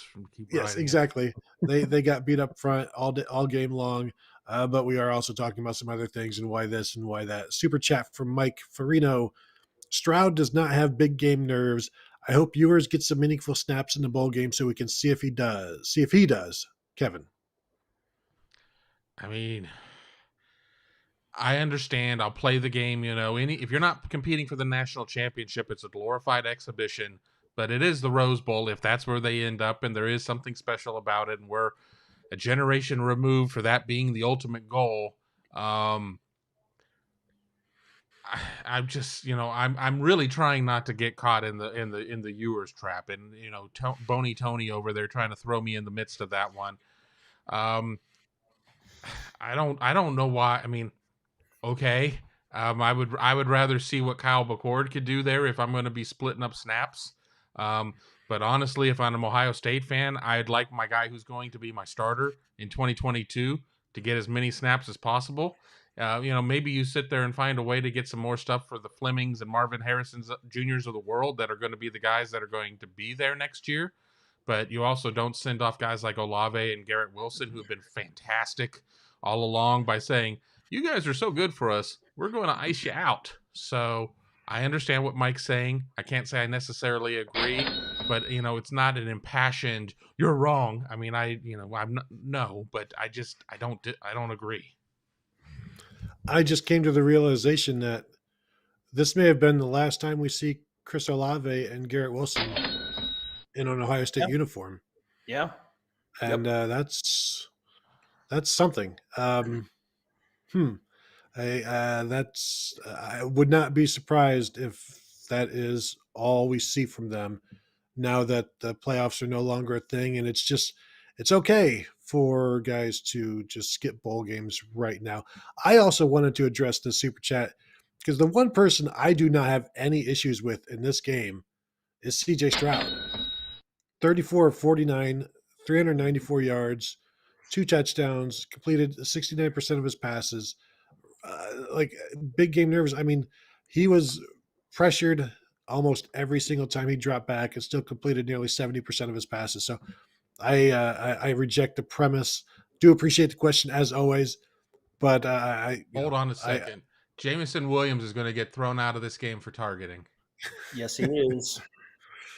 Well, was that an interception? I haven't seen Was that move since Corey Smith No, did that. punt that's coverage, right. I think. Oh, Corey Smith did it on offense somehow, but Yeah, punt coverage, yes. But yeah, I mean, the most targeting that's ever targeting. Yeah, and to your point on Stroud, when your offensive line is not holding up in pass pro, which again, go back to all of our shows last week. Everyone wants to tell us how we were wrong about everything last week. We said if Michigan gets like how does Michigan beat Ohio State? Like go back, we did a 5-part episode, Tony and I, on Friday about if Michigan beats Ohio State, how does it happen? Number one was they are dominant in the pass rush. Well, they were dominant in pass rush. Stroud wasn't perfect, but he also had guys dropping balls they don't normally catch. So, and he still completed 69% of his passes for 394 yards, 2 touchdowns. Like that's there are a lot of people who I would point at as like, this is the reason they lost this game. Stroud might literally be the last one. Razmataz super chat. Looks like your Tuesday evening schedule is free. I would agree with that, and won't have to go on to the teleconference call. No point at this point any longer, especially when they give me a transcript, if I would even need it, which I don't believe I will. So we have enjoyed our Tuesday night chats and streams with everybody. Unfortunately, I don't know that there's any reason to do that again. It's Monk Club night at Combustion Brewing in Pickerington. I will be there. I get $2 off my beers there, so anybody local will probably see me on Tuesday at Combustion. There you go. I believe that is a dance club.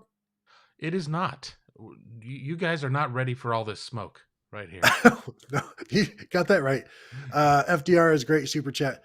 Do they need to adjust the defensive scheme only for Michigan and more run traditional heavy teams like Wisconsin?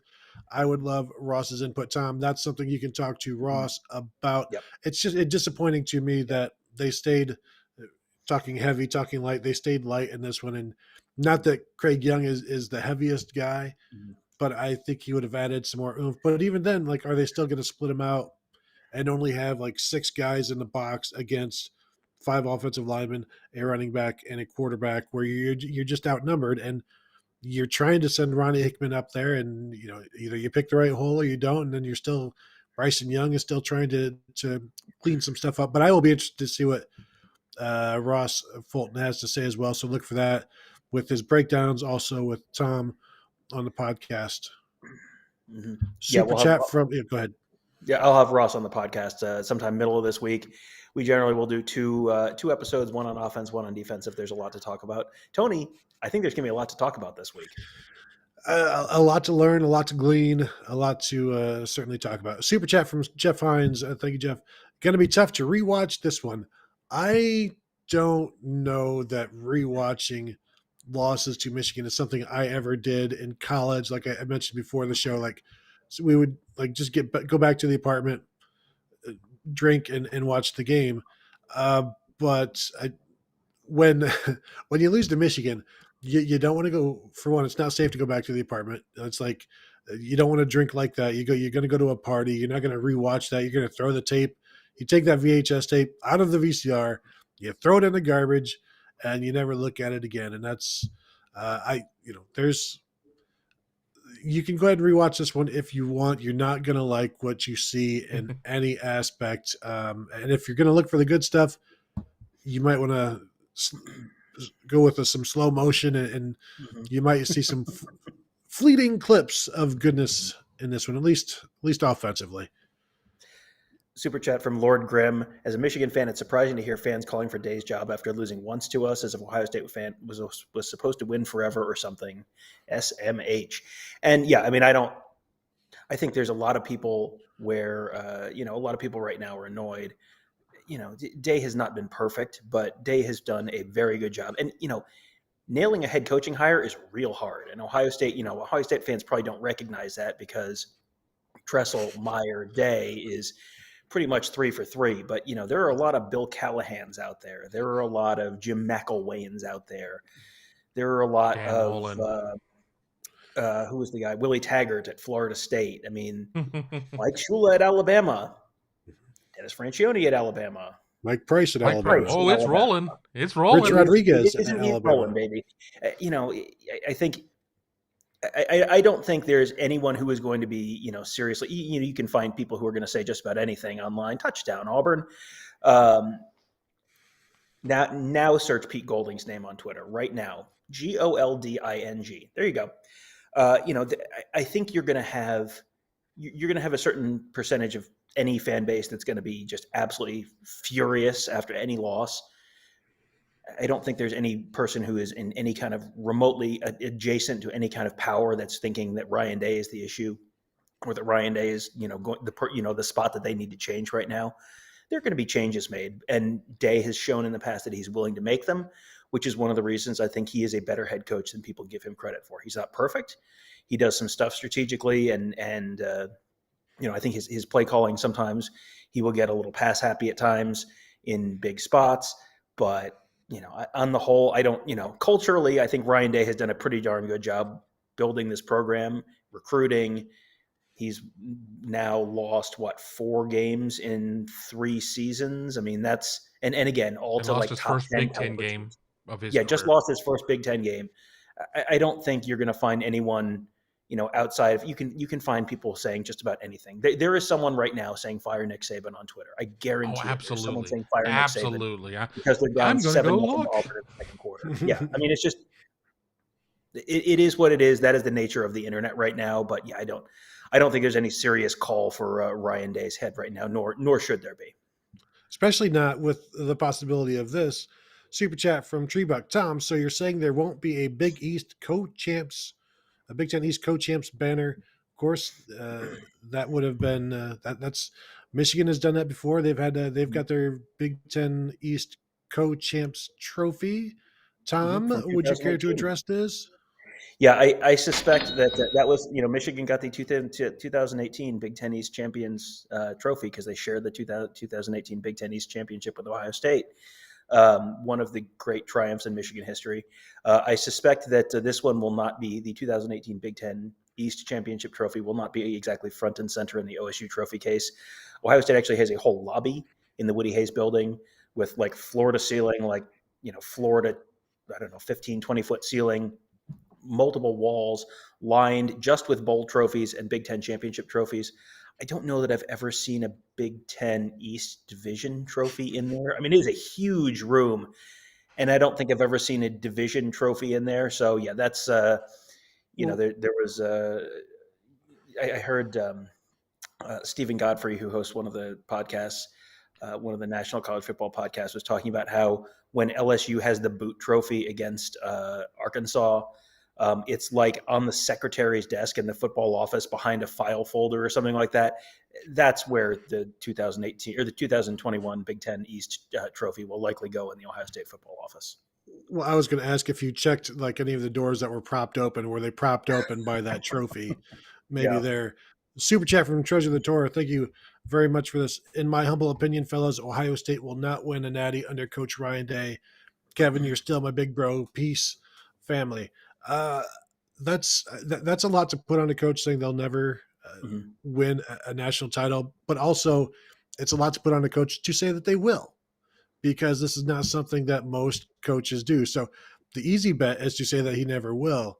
I think you get there close enough times, and eventually the talent, the recruiting, the culture will find a year where everything comes together, And this, man, you look at what's going on right now around the country, and this would have been the year where everything was coming together. Oh I yeah. still think that the 2019 team I would have loved to have seen that defense against Joe Burrow and LSU, and we missed out on that one.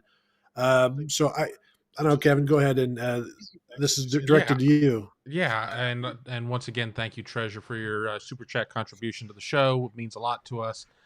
Um, Only one head coach wins a national championship a year in that head coaching position, so it's a very. I mean, there's 130 teams playing FBS football, but you can take 115 of them and just kind of cast them aside at this point, and because you generally don't have teams that come out of nowhere and win national championships, it's kind of the usual suspects. This year could be a little bit different, as UGA hasn't won a national championship since 1980.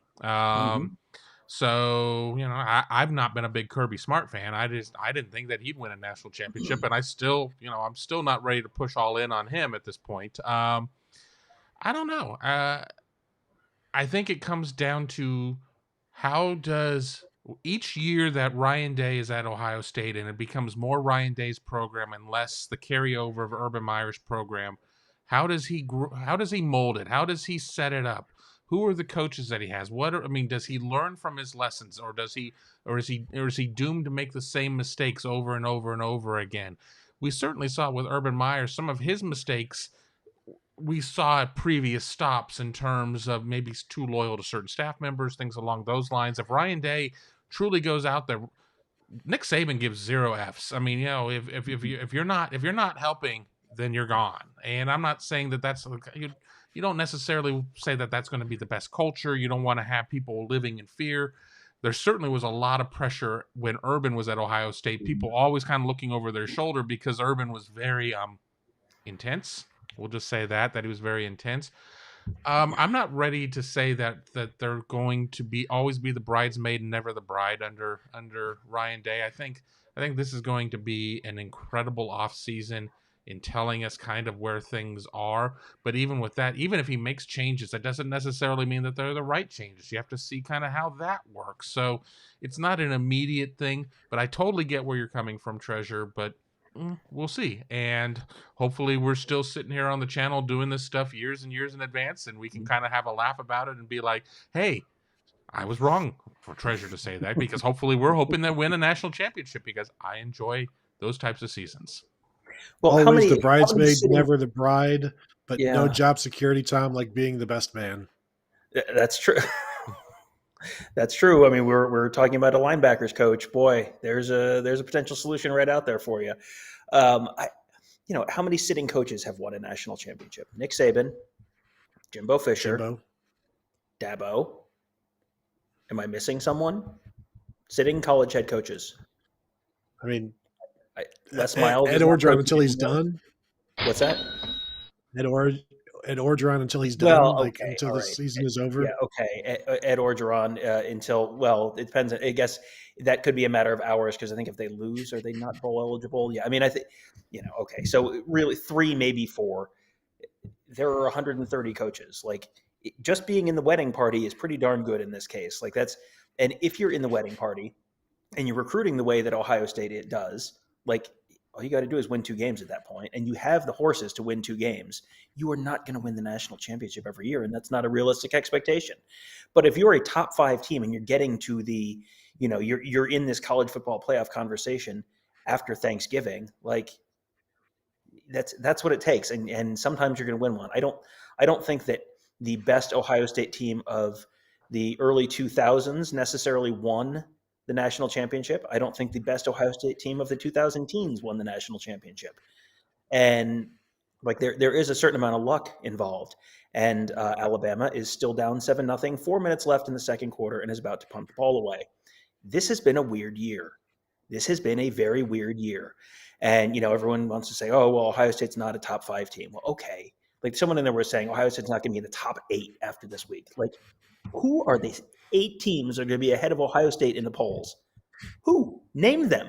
Georgia, Michigan, Cincinnati, Notre Dame, maybe. I mean, Notre Dame just because they haven't lost, except for the one game to Cincinnati. someone's going to win Bedlam. That's 5. Mm-hmm. I don't know if Baylor won, maybe. So maybe Baylor was Baylor. winning. Yeah, Yeah. So that's, but they were winning. They were winning very close against Texas Tech. I think they were winning by 3. So I that's think they 6. spread it out. I'll look. Yeah. So Ole Miss, that's maybe? 6.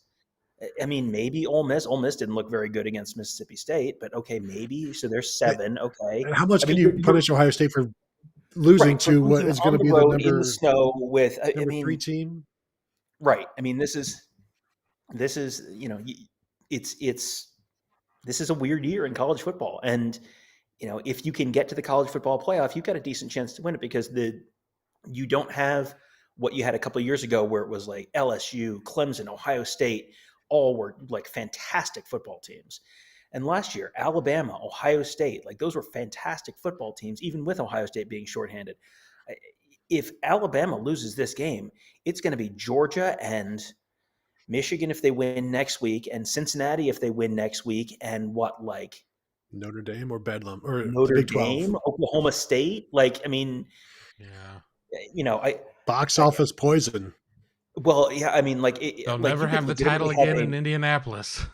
you could legitimately have a Michigan Cincinnati Cotton Bowl for a spot in the national championship, and that feels like Georgia's going to win 2 games by a combined score of about 60 All to of the 10, points if to that's none. if that's the playoff. But that's it is a weird year in college football, and Ohio State is not the only team to have losses that were sort of unexpected losses, upset losses this year. It has been a weird year. It happens. It feels like Georgia probably would have been able to do the same thing that Michigan did to Ohio State, as Yeah. Georgia, Yeah. run heavy team that is not a great running team, can Mhm. throw the ball a little bit. Like that's Mhm. maybe what we would have I seen was going to say, anyway. and I think Georgia's a better passing team than Michigan. I think Michigan's a little bit Oh better yeah. running team, just because there's been so much. Is it Zeus White? Who's going to be who's really the running back at UGA? But well, it'll be left for simulations now at this point. I like the idea of, you mentioned the bridal party. It's good to be in the bridal party. What about this when the playoffs go expansion to 12 teams? The winning head coach gets held up by all of the other coaches. Like, you know how the groomsmen hold up the bride and let the bride lay across their arms? The winning coach gets held up across the arms of all of the other head coaches, and they take a photo. You put that on the trophy. And if we're going to continue on with this bridal party thing, I think that would be a good idea. Super chat from Original Gamesta. Not making any excuses. We got whooped, but can we touch on how young this team is and how they overachieved most expectations already this season? Yes, but not right now. They just lost, and you gotta yell at them for it. But Bad. the problem for me is it's not the youth, and there is definitely some young teams. There is a lot of experience on the line of scrimmage, and they got beaten. Mhm. And so I like the young guys. This was not Denzel Burke's best game, probably his worst game, but he was still like, he had a couple of plays and that Michigan took advantage of. They made the most of their opportunities, which was another thing that we said they had to do coming into this game. Like, don't let free plays go. And so they made plays there. I don't. I agree. There's some young guys, Mayan Williams and Travion Henderson, both freshmen. For me, the most disappointing part was just the veterans who allowed this to happen on the line of scrimmage, and also the veterans who, you know, left the team halfway through the season, which also didn't help. I want to jump in too, and I think that some of the youth also was forced in there because of recruiting hiccups and things that they had in terms of through the transition. Oh boy, let me ban this person first. What they lost through in terms of through attrition and the coaching changes and things of that nature, and you lose a Jordan Battle who's playing for Alabama now. It forces you to be young in certain positions, because guys that you would have had that would have probably been juniors by this point, you didn't end up landing. So for everybody saying, oh, it's time to it's time to sit there and make all of these changes with coaching and whatever. Remember, there's a butterfly effect for all of this. I mean, things happen with recruiting or whatnot. You can't allow yourself to become so married to one recruiting class that you're not willing to make some changes and have problems that manifest for years and years and years. But with that being said, you just can't be super casual about, well, we'll get it next time. Let's just wipe out the staff and start again. Looking at the Wisconsin 16-3 at the half, I saw somebody mention go after Jim Leonard and get him to be Ohio State's defensive coordinator. That's again where I go back to he's a 3-4 guy. So if you get him, you're not that he's a Wisconsin legacy and probably very soon going to be a head coach somewhere. But like if you go get somebody who's a 3-4 guy, that's not what Larry Johnson does, and it may not be what he wants to do. And so like there's some dominoes that could fall from just one change. But if you're going to bring in a new defensive coordinator, you understand that, and you're probably looking for that. Super chat from Tim Freeze. Agree, CJ is not the problem. Defense is still a mess. Hopefully a coaching change can help straighten it out and end the clown show. It has to. Like we understood after last season why Ryan Day went with what he did, because you couldn't exactly tell how bad things were last year based on COVID. So you gave the benefit of the doubt to your coaches. You hired them. Why wouldn't you? You've been through the process with them. You thought they were the right guys. And then you finally come to the come to Jesus moment after Oregon and realize, oh, well, this is not working. Something needs to change. And so you do that. And now this feels like another one of those moments where, okay, we tried and it didn't work. And so now you'll go do something else. I would be shocked, completely shocked, if this entire defensive staff is back next year. Super chat from Jordan Kapler. Fire Tom. No, that's too obvious. Fire Kevin. No, he's too good looking. Fire Tony because I'm out of options. Light the torches. Kevin? I'm just glad I'm too good looking to be fired because I need the job. Yeah, no, we should probably keep Tony around because somebody has to sit there and be the guy to take all of the jokes and everything else, and I'm too thin-skinned. We're gonna drop Tom for half a second. So let me find the Kevin and Tony. All right, here we go. All right, and we can jump to the next super chat as we're almost caught up. But I'm more than happy to keep punching these through if you guys are more than happy to keep sending super chats. Yeah, what's the okay, here we go. Cameron Gant. Julian Fleming has oh boy. Julian Fleming hasn't cleanly fielded a kickoff yet. Why is he back there? That one today, and then it continued on. The reason he is back there, Emeka Egbuka was not listed on the availability report, but we told you before the game, just because you're not on the availability report doesn't mean you're going to play. So he is clearly not ready yet.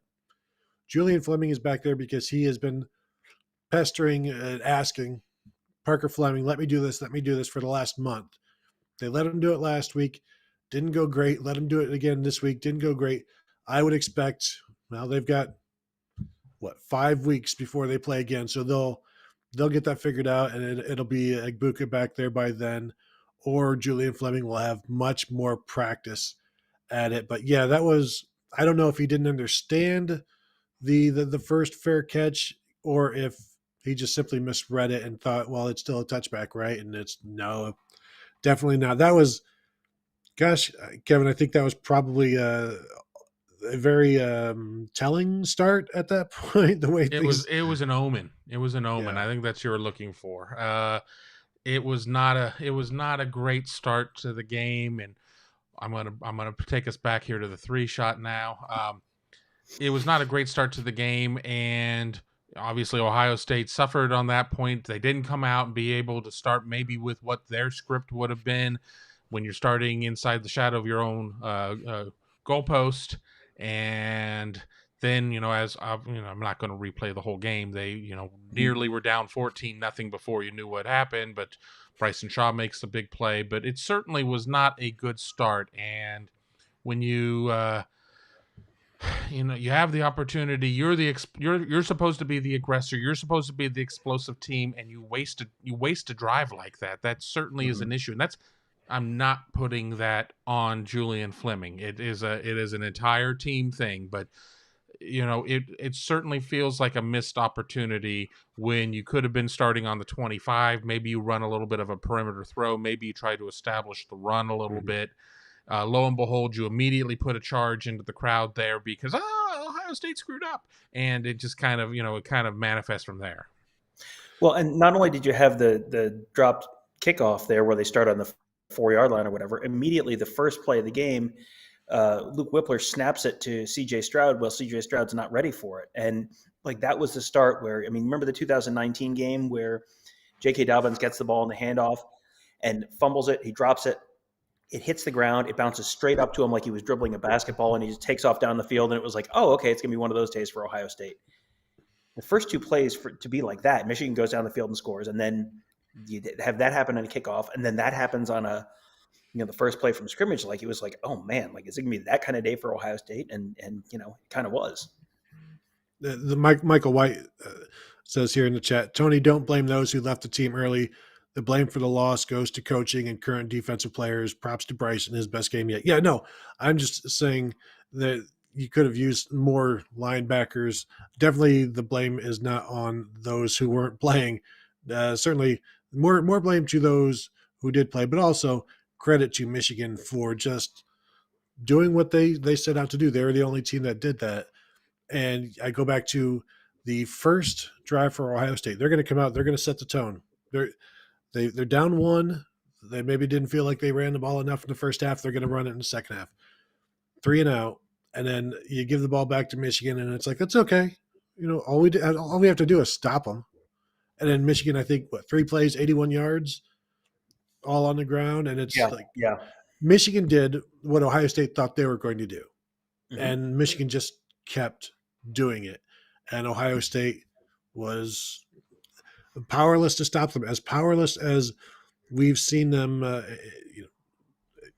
There were issues like this last year. I mean, it was a different offense they faced against Alabama, but the results were very similar. If you look at the points and what Michigan almost scored as well. So, Kyle B, explain why there were so many false starts that killed the team. Kevin, you want that one?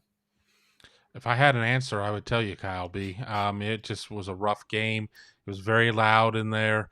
There certainly are people that believe that C.J. Stroud maybe was a little less than 100% in terms of where he was on being under the weather.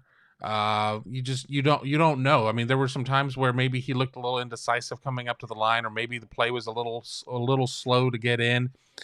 Certainly sounded like there was some miscommunication of when they were executing the silent count. But barring an opportunity to talk to 2 or 3 of the offensive linemen, or to talk to Stroud, or talk to Stud, or talk to Day, I don't know. I mean, it's just not that I didn't see something in there that it was like some sort of mechanical deficiency of, well, they're obviously screwing this up, because short of being in the huddle, you don't necessarily know what the mechanism was for go.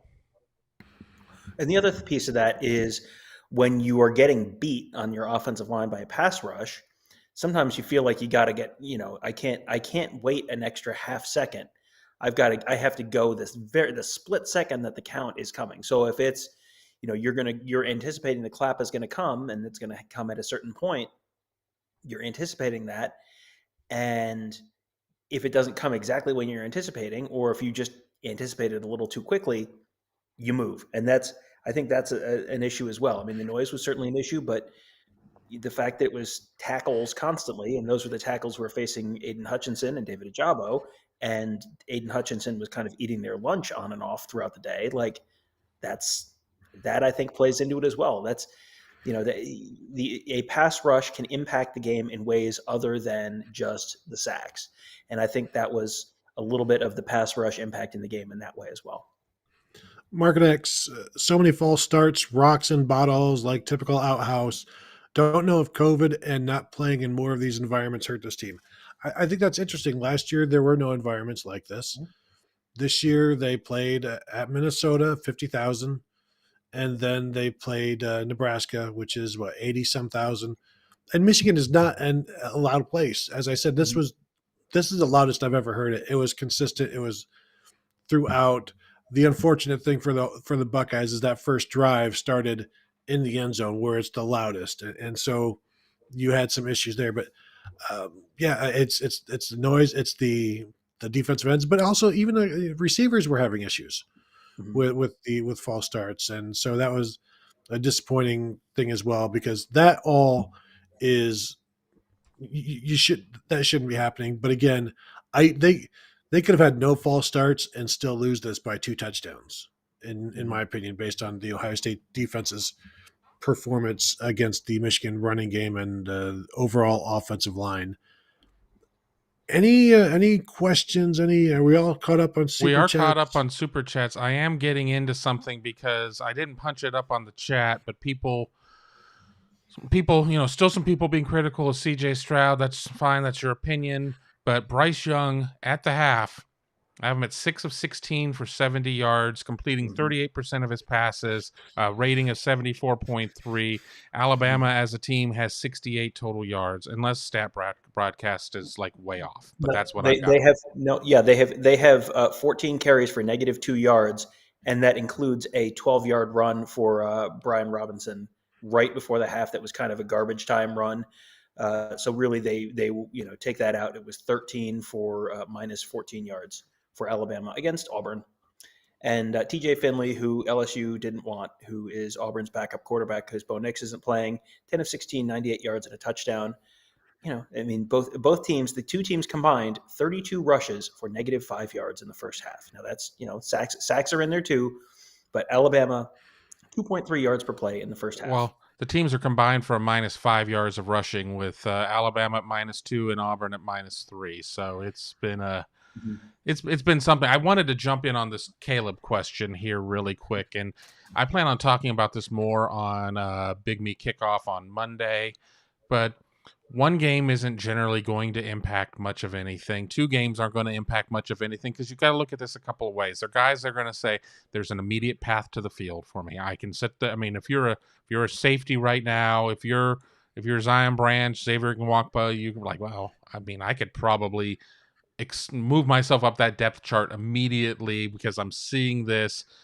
You're looking at this as a big picture type of situation. Now, where it could have impacted is if there's all these rumors about, well, this coach is going to be gone and that coach is going to be gone. So, for God's sake, try to sign your class on December 15th on early signing period to get that kind of locked in, and then kind of figure it out from there.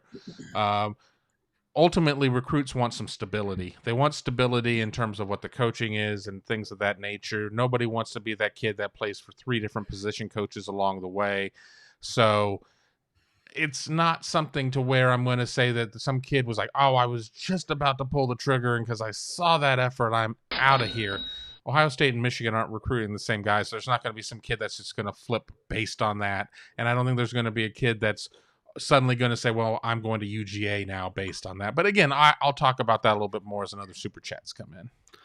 Super chat from Treebuck. I wasn't going to listen to you guys because of the loss, but I'm glad I did.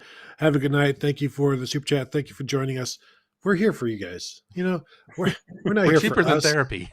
I am not here for We're these here for the two. Ohio State fans. We're here for the Michigan fans. Yes, in very different ways. Oh boy, I here comes wanted to, King Bronco. I'm scared to look. I want to touch on the Heisman thing. I don't think it really matters what Bryce Young does today. It's what he does against Georgia that will Mhm. determine. You will either win the Heisman or lose the Heisman because CJ Stroud, his he's He's in the done clubhouse. He's in the he's done clubhouse. exactly, and that was a very very good performance because Heisman guys are going to look at stats. They're going to see those, and where do you find fault in there? Yes, he lost, but losses don't always impact Heisman voters. It's the stats, it's the quarterback. The stats I look for is how far does Ohio State drop in the rankings? Because I don't know if I want to vote for the quarterback of the number 12 team in the nation. I think that's a little beneath me as a Heisman voter.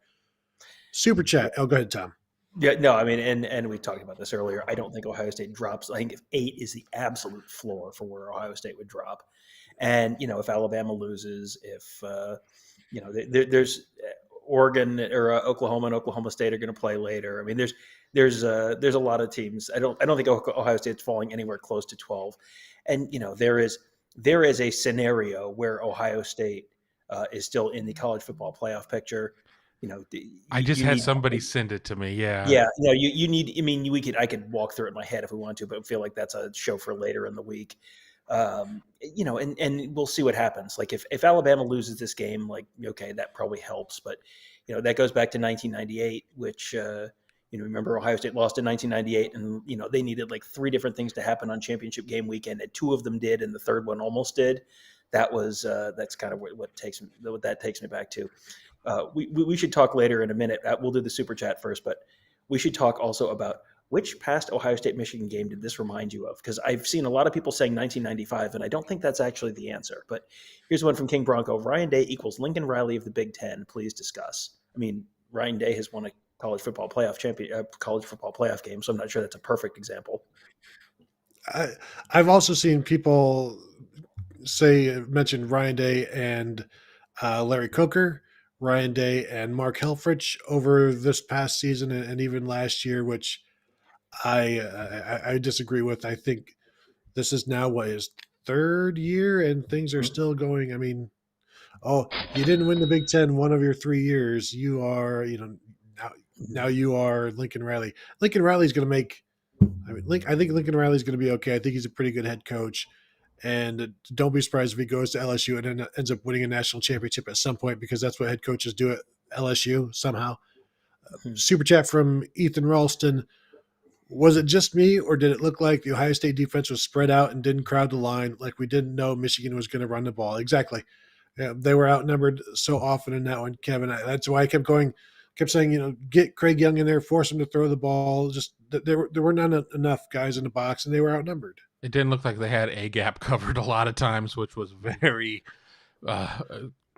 concerning. Yeah, I think that it was a case of where Ohio State kept kind of waiting to see the passing game happen, and yeah, they hit a couple passes. They had at least 3 that were the 30-yard range, but it didn't mean that they were 30 yards downfield. But there were 1 or 2, and then there were a couple of throws that they took where there were penalties. There was one that I think that they overshot the guy. But they didn't take a lot of shots. But I still, hindsight is fantastic. I've got the hindsight to look back, load the box, force them to go up top and win in that situation. And, that seems simple enough to all of us, but, we didn't go through all the hours of film review and everything else. And the staff had a different plan. And ultimately it didn't end up looking to be the right plan. But, I'll be interested to hear when Tom and Ross talk about what exactly was going on in the A gap, because from my rank neophyte eyes, I didn't think that it was covered well. So, Tom, you wanted to get into the Michigan thing? Well, Rick says Ohio State deserves a Citrus Bowl. There's no way on earth that Ohio State will end up in the Citrus Bowl. At worst, they're another New Year's Six bowl. They won't get they don't get the Rose. They'll get dumped down to Fiesta or something like that. That's Ohio State's going to be a top 10 team, probably a top 8 team after this week, and then other teams are going to lose next week, and then they're going to move up again.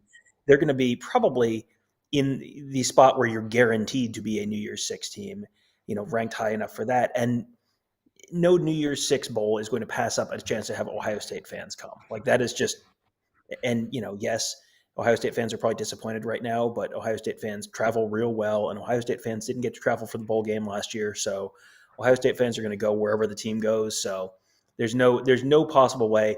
I think Rose Bowl is the most likely scenario at this point. If Michigan beats Wisconsin, Ohio State's almost guaranteed to go to the Rose Bowl, I think. But if not, Fiesta or Sugar. I think Sugar is probably locked in. I think Sugar's already locked in. I think it's SEC Big 12. I think you run the risk of getting the straggler Group of 5 if Group of 5 doesn't make it in the playoff or something. So once again, a game that may not have a lot of cachet to it. Right. Yeah, and I would say Rose Bowl, and then the second most likely is Fiesta or Peach, because those are the 2 that are not tied in with the playoff and that are not the Rose Bowl, and that are not locked in with a Big 12 SEC matchup. How about this from Taeyun? Ohio State versus Bama in a non-playoff bowl. That wouldn't be bad. That would probably be the best option. That would be the narrative around that game, and who cares the least about that game? It would be, man. Yeah, if I told you Ohio State versus Alabama in a bowl game 3 weeks ago, boy, yeah, I think Alabama Alabama would almost certainly go to the Sugar Bowl if they lose to, unless they lose twice. I think Alabama I would be mean, and then fairly Ole locked Miss into would the get them Sugar because Bowl. Ole Miss right Yeah. now is the team that's in the driver's seat for the Mhm. Sugar Bowl. Yeah, and I don't know if Ohio State wants Ole Miss right now either. That's I don't know how many teams are great matchups for Ohio State right now, but based on what we saw on Saturday. But yeah, Rutgers. and then well, and then also the question is, so how many Ohio State players opt out? We have not really seen, outside of Denzel Burke in the Cotton Bowl, we have really not seen Ohio State players opting out because they're playing for something every year. It's either the Bradley Rose Bowl Roby or- opted out with his bone bruise. yeah, the college, but I mean, last 4 seasons, it's been college football playoff or Rose Bowl for 3 of the 4, and then the one year they weren't, you had Denzel Burke opt out. Opt outs have only gotten bigger and more common. To Tony's point from earlier, Chris Olave, Garrett Wilson. I don't think those guys have anything left to prove. So If Olave wants 1,000 yards, he's got to go one more time. But yeah. So yeah, I mean, there will be a lot of interesting stuff to keep an eye on there. But yeah, there's no way on earth they're going to be in the Citrus Bowl. That's not going to happen. No. Yeah, from I was Joseph going to say this Schmidt. Joseph one's current. I got one from Cameron, and then I think we're caught up. Okay. Dewan Jones and Nick Petit Frere's stocks surely dropped. Could they fall considerably? If so, might they come back because of the loss? Another surprise? Any other surprises coming back? I think Dewan Jones was always going to come back, barring a completely dominating last 3 games or something like that. Does this show Nicholas Petit Frere that he needs to come back? I think it shows him that he's got work to do, and the best guys you face are the ones who gave you the most trouble. But does it show him like, oh, well, at least now I know where that work needs to happen, and I can do that in the NFL? Is that one of those things where a lot of these guys, they and Nick Petit Frere is one of the best kids you'll ever talk to, but you start to just, at this point in 2 months or whatever, I'm going to be in the NFL. Like I'm going to be training.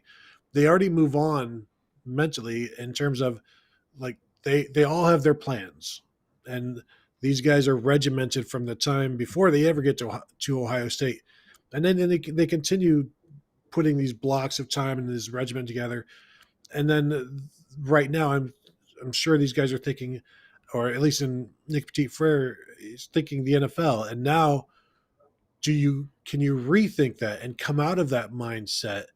And you'll have to talk with family, and that's why some of these guys maybe don't even, when they say I'm not even thinking about that, I think some of them that's true. I don't know how true that is of all of them, where they're like, oh, I'm not even thinking about it right now, because it's certainly not true of all of them. But I think if you just ignore it for a while, or not even ignore it, but like, I'm playing right now, but if you start to think about it and you put yourself in that position, it's harder to take yourself out of it. Well, maybe Chris Carter, the NFL receiver, not the offensive lineman, he might need to give somebody a Damon Arnett kind of call. Yeah. Super chat from Cameron Gant. Is Ohio State physically slower on defenses than top defenses, or are they mentally a step behind? Other defenses fly to the ball in a way OSU doesn't. Tom? Yeah, I don't know that I don't know that was what I necessarily saw today. I mean, I think that you go back last week and I think everyone's flying to the ball and it looks great because they weren't getting pushed around. I think it was much more of a physical thing than a, rally to the ball thing to me. And it's also a function of what is the other team trying to do. If the other team is trying to, if the other team's trying to spread you out and run it, then, you're going to have fewer guys around. So I don't know that I necessarily would chalk it up to that, but, maybe I'm wrong. They have talked about trying to simplify the defense in the past and keep things relatively simple so the guys can play fast. Has that worked? Like, that's an interesting conversation, I guess. Okay, I think we are at 2 hours here now. We've got all of the super chats covered. Yeah, we are caught Tom, up. Yeah. Kevin, any I did want to have I just wanted to kind of float this out there. Like Nick Petit Frere, Dewan Jones, if both of them come back, what happens with Paris Johnson? Because Paris Johnson came to Ohio State to play tackle. Right. Paris Johnson is projected as a 3-year player. So is Paris Johnson, it seems like you're not going to keep all 3 of those guys. in the same way that Chris Olave coming back meant that Jameson Williams was going somewhere else. Mm-hmm. I don't know which one of those guys goes somewhere else, but it doesn't seem like those, I don't know that move inside to guard is going, to help the team is going to necessarily be as easy a solution next year as it was presented this year. So I think that'll be an interesting thing to watch. I don't think both of those guys are coming back. I think Nick Petit-Frere, my guess would be Nick Petit-Frere got his degree and is going to take a shot at the NFL. DeWand probably comes back, and then Paris Johnson's your left tackle. Matt Jones, left guard. Luke Whippler, center. Harry Miller, right guard. Donovan Jackson.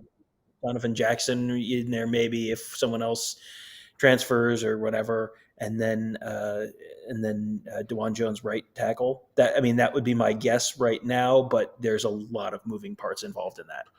Well, and if you're Paris Johnson, you saw DeWan Jones get sent to the bench a couple of times this year. Why should you have to play guard? Why shouldn't if both DeWan Jones and Nicholas Petit-Frere come back? He's like, well, why not just put me at tackle? If you're going to have to keep moving DeWan Jones and benching him here and there, like why can't I have a shot? And so I think it would create some issues. That's why I think Nick Petit-Frere is gone. DeWan Jones needs to come back. He could. I heard Gus Johnson say the two words that he should never say about any offensive lineman. He said Orlando Pace. So he's not at that potential yet. So come back, become possibly a first rounder, and go from there and be happy with that. I think that's where Nick Petit-Frere is. Generally, if you're a first rounder, you should go. That's what schools will tell you. And so maybe this is the last time we saw Nick Petit-Frere too. I don't know if this is how you want to go out. For Garrett Wilson or Chris Olave, I don't think they have anything else to prove. So you could kind of understand that.